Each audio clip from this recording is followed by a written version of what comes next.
성경 신명기 12장 8절에서 14절입니다. 지난번에 좀 봤던 그 성경 구절인데요. 신명기 12장 8절에서 14절, 제가 가지고 있는 성경으로는 구약 281쪽이 되겠습니다. 구약 성경 281쪽 신명기 12장 8절에서 14절. 우리 찾으셨으면 우리 한 절씩 교독하고 마지막 절 합독합니다. 제가 먼저 8절 있습니다. 우리가 오늘 여기에서는 각기 소견대로 하였거니와 너희가 거기에서는 그렇게 하지 말지니라.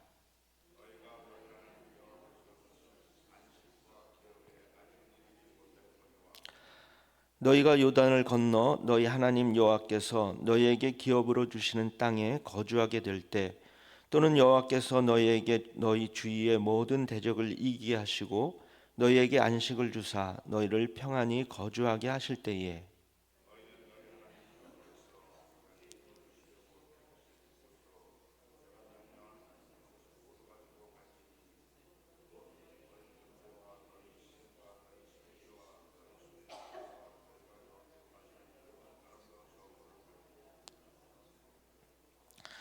너희와 너희의 자녀와 노비와 함께 너희의 하나님 여호와 앞에서 즐거워할 것이요 내 성중에 있는 레위인과도 그리할지니 레위인은 너희 중에 분깃이나 기업이 없음이니라.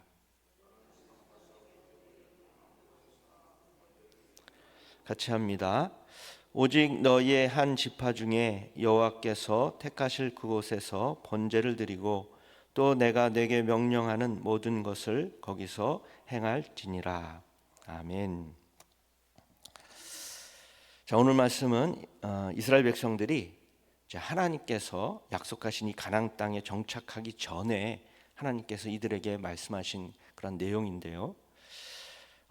특별히 이제 8절 9절을 우리 같이 살펴볼 텐데, 가나안 땅에 들어가기 전이기 때문에 영원한 안식을 얻지 못하고 일시적이고 또 잠정적인 상태에 있다고 이렇게 말씀하신 내용입니다. 모세도 자기 백성들이 아직 안식에 이르지 못하였다고 이제 오늘 8절 말씀을 통해서 말씀을 하고 있는데, 우리 8절 말씀을 다시 한번 합독하도록 하겠습니다. 8절입니다. 시작. 우리가 오늘 여기에서는 각기 소견대로 하였거니와 너희가 거기에서는 그렇게 하지 말지니라. 아멘. 자, 이 말에서 우리는 이스라엘 백성들이 아직도 이제 모세가 설교한 이 율법과 또 계명을 따라 행하지 않고 자기 소견대로 행했음을 우리는 알 수가 있습니다. 모세는 이 말씀을 통해서 이제 이스라엘 백성들이 이 가나안 땅에 들어가서는 하나님의 말씀에 순종하며 또 큰 복을 받으라고 이렇게 권면을 한 것입니다. 이제 이 말씀 속에서 우리 그리스도인들이 배울 수 있는 이 교훈은 어떤 것인지 좀 살펴보고 말씀을 마치도록 하겠습니다. 자, 먼저 우리들에게 주시는 이 교훈 첫 번째는, 하나님의 백성인 이스라엘 백성들은 자기 소견대로 행했다는 점입니다. 다시 제가 8절 말씀을 읽어보겠습니다. 다시 한번. 우리가 오늘 여기에서는 각기 소견대로 하였거니와 너희가 거기에서는 그렇게 하지 말지니라. 여러분, 아담과 하와가 범죄한 이후에는 인간들은 어느 시대 또 어느 국가를 막론하고 모두 부패하고 또 타락한 성품을 가지게 되었습니다. 하나님께서 택하신 이 이스라엘 백성들도 마찬가지입니다. 따라서 이 모세는 그들을 향해서 우리가 오늘 여기에서는 각기 소견대로 하였거니와 라고 지적을 하고 있는 것입니다. 이것은 그들 자신들 마음대로, 이제 그들이 자신들 마음대로 행하기를 좋아했고 또 그렇게 행동했다는 그러한 뜻입니다.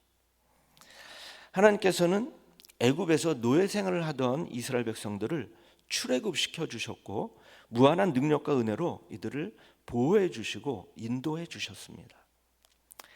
그런데 이들은 하나님께 감사하기보다는 오히려 불평과 불만을 터뜨린 적이 한두 번이 아니었습니다. 이것이 바로 인간의 본래 가지고 있는 죄의 속성입니다. 사람들은 자기를 제한하는 것이 있으면 그것을 귀찮게 생각합니다.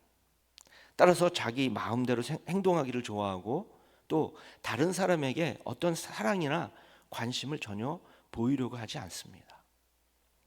이처럼 하나님과 올바른 관계를 맺지 못하고 있는 사람은 다른 사람들의 이 의견이나 관심사에는 아랑곳하지 않고 자기 소견대로 행동하게 마련입니다.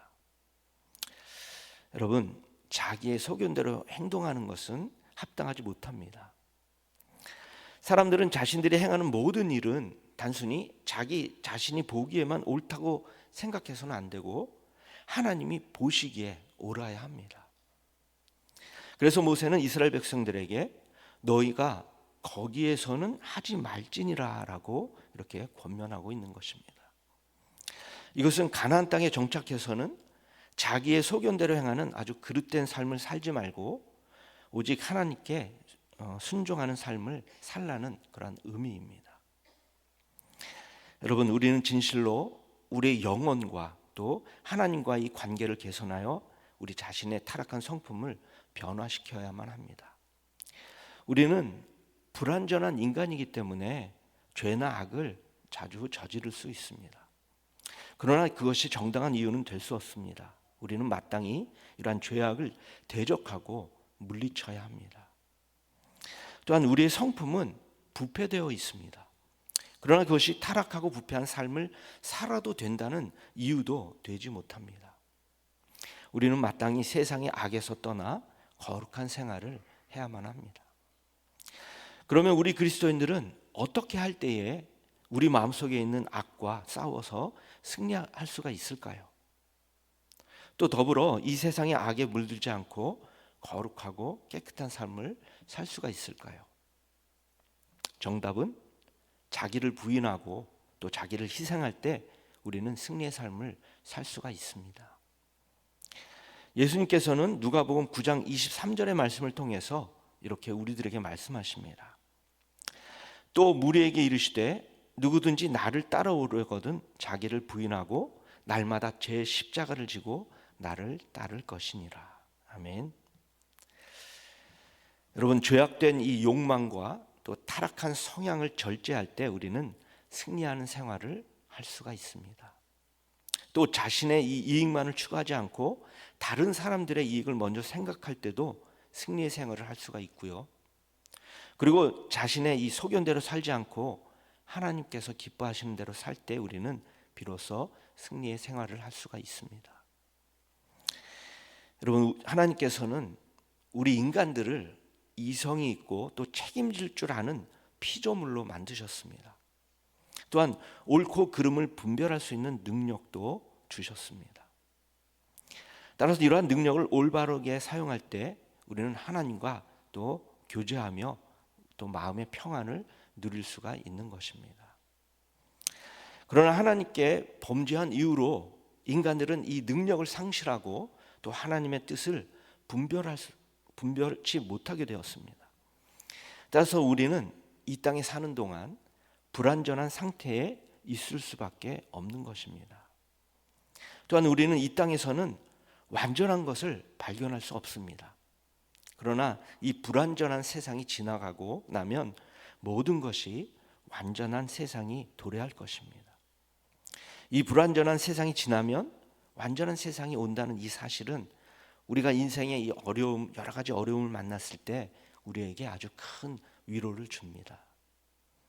인간의 불완전함은 때로는 우리를 낙심케 하는 것이지만 이 불완전함 때문에 죄를 범하였을 때는 오히려 위로가 될 수가 있습니다. 따라서 모든 사람이 죄를 범하였음에 하나님의 영광에 이르지 못하더니라는 이 성경 말씀은 우리에게 절망에서 일어날 수 있는 아주 새로운 힘과 용기를 줍니다. 그리고 우리는 불완전하기 때문에 다른 사람들이 잘못을 범했을 때 그들의 잘못을 용서할 수 있는 또 관대한 마음을 가질 수가 있습니다. 여러분, 우리는 불완전한 사람들입니다. 따라서 자기의 소견대로 행동하는 경우가 많이 있습니다. 그러나 이래서는 안 됩니다. 자기 소견대로 행동하는 교만한 사람이 아니라 하나님의 뜻대로 행동하는 겸손한 사람들이 다 되시기를 주님의 이름으로 축원합니다. 오늘 본문 말씀이 주는 이제 두 번째 교훈은 모세는 자기 소견대로 행하지 않고 하나님의 뜻대로 행하는 사람이었다는 점입니다. 히브리서 3장 5절을 보면 모세는 장래에 말할 것을 증거하기 위하여 하나님의 온 집에서 사환으로 충성하였고라고 말씀하고 있습니다. 광야에서 타락한 이스라엘 백성들과는 달리 모세는 하나님께 순종하며 충성된 삶을 살아온 사람입니다. 그렇습니다. 모세는 이 하나님 언약의 이 중개자로서 맡은 일을 충실히 이행했습니다. 그러나 그는 구속자가 아니었기 때문에 백성들을 죄에서 구원할 수 없었습니다. 또한 모세도 이스라엘 백성들처럼 죄인이었기 때문에 연약해서 범죄했던 잘못을 모세도 동일하게 범하기도 했습니다. 따라서 모세가 말한 너희가 거기에서는 하지 말지니라 라는 말을 진정한 의미에서는 그리스도만이 할 수 있는 것입니다. 왜냐하면 예수 그리스도만이 각기 제 소견대로 행한 무리에서 제외될 수 있기 때문입니다. 그 증거가 성경의 여러 군데에서 찾아볼 수가 있는데요. 요한복음 5장 30절에 보면은 나는 나의 원대로 하려 하지 않고 나를 보내신 이의 원대로 하려라고 예수님께서 말씀하신 구절이 있고요. 또한 요한복음 6장 38절에도 내가 하늘로서 내려온 것은 내 뜻을 행하려 함이 아니오라고 말씀하고 있습니다. 그렇습니다. 예수 그리스도는 일생을 통해서 당신의 영광이 아니라 하나님의 영광을 위해서 행동하셨고 또한 자기를 낮추시고 또 죽기까지 복종하셨습니다. 만약에 예수 그리스도께서 복종치 않으셨다면 우리는 영원한 안식에 이르지도 못하고 하나님께서 주시는 기업도 얻지 못할 것입니다. 다시 말하면 우리는 많은 사람들처럼 각기 제 소견대로 행하다가 멸망당할 것입니다. 여러분, 예수 그리스도는 우리의 길과 또 진리와 생명이신 줄 믿습니다. 따라서 우리는 그분의 말씀을 듣고 또 그리스도께서 말씀하신 것을 행동으로 옮기며 살아야 합니다. 다시 말하면 예수 그리스도의 옷을 입고 또 예수님을 따라 살아야 한다는 것입니다. 그렇게 되면 우리는 점차로 우리 성령의 새롭게 하는 능력으로 이 빛 가운데서 성도의 기업을 받기에 합당한 자가 되고 또 하나님의 백성들을 위해서 예비된 안식을 누리게 될 것입니다. 이러한 복을 받기 위해서 우리 성도들은 반드시 예수 그리스도 안에 거하시기를 주님의 이름으로 축원합니다. 말씀을 이제 맺겠습니다. 여러분, 이스라엘 백성들은 광야에서 40년 동안 유리방황했습니다. 그러던 중에 여호수아와 갈렙을 제외한 출애굽 1세대는 모두 가나안 땅에 들어가지도 못하고 광야에서 죽고 말았습니다. 이는 하나님께 순종하지 않고 각기 제 소견대로 행했기 때문입니다. 오직 순종, 이것이 신앙생활에 있어서 승리할 수 있는 비결임을 잊지 마시기를 주님의 이름으로 축원합니다. 기도하겠습니다. 전능하신 아버지 하나님, 오늘은 자기 소견대로 행한 이스라엘에게 모세가 교훈한 말씀으로 은혜 받게 하시니 감사를 드립니다. 이스라엘 백성들처럼 자기의 소견대로 살지 않고 모세처럼 하나님이 기뻐하시는 삶을 살아갈 수 있는 우리 성도들이 될 수 있도록 성령께서 역사하여 주시옵소서. 그래서 하나님께서 내려주시는 큰 은혜와 복을 누리며 살아갈 수 있도록 주님 인도하여 주시옵소서. 감사를 드리며 이 모든 말씀 예수 그리스도의 이름으로 기도합니다. 아멘. 하늘에 계신 우리 아버지, 아버지의 이름을 거룩하게 하시며 아버지의 나라가 오게 하시며 아버지의 뜻이 하늘에서와 같이 땅에서도 이루어지게 하소서. 오늘 우리에게 일용할 양식을 주시고 우리가 우리에게 잘못한 사람을 용서하여 준 것 같이 우리 죄를 용서하여 주시고 우리를 시험에 빠지지 않게 하시고 악에서 구하소서. 나라와 권능과 영광이 영원히 아버지의 것입니다. 아멘. 오늘도 말씀을 생각하시면서 말씀을 붙들고 기도하시고 또 가지고 나온 개인적인 기도 제목을 놓고 통성으로 기도하시다가 자연스럽게 집으로 돌아가시기 바랍니다. 다 함께 통성으로 기도하도록 하겠습니다.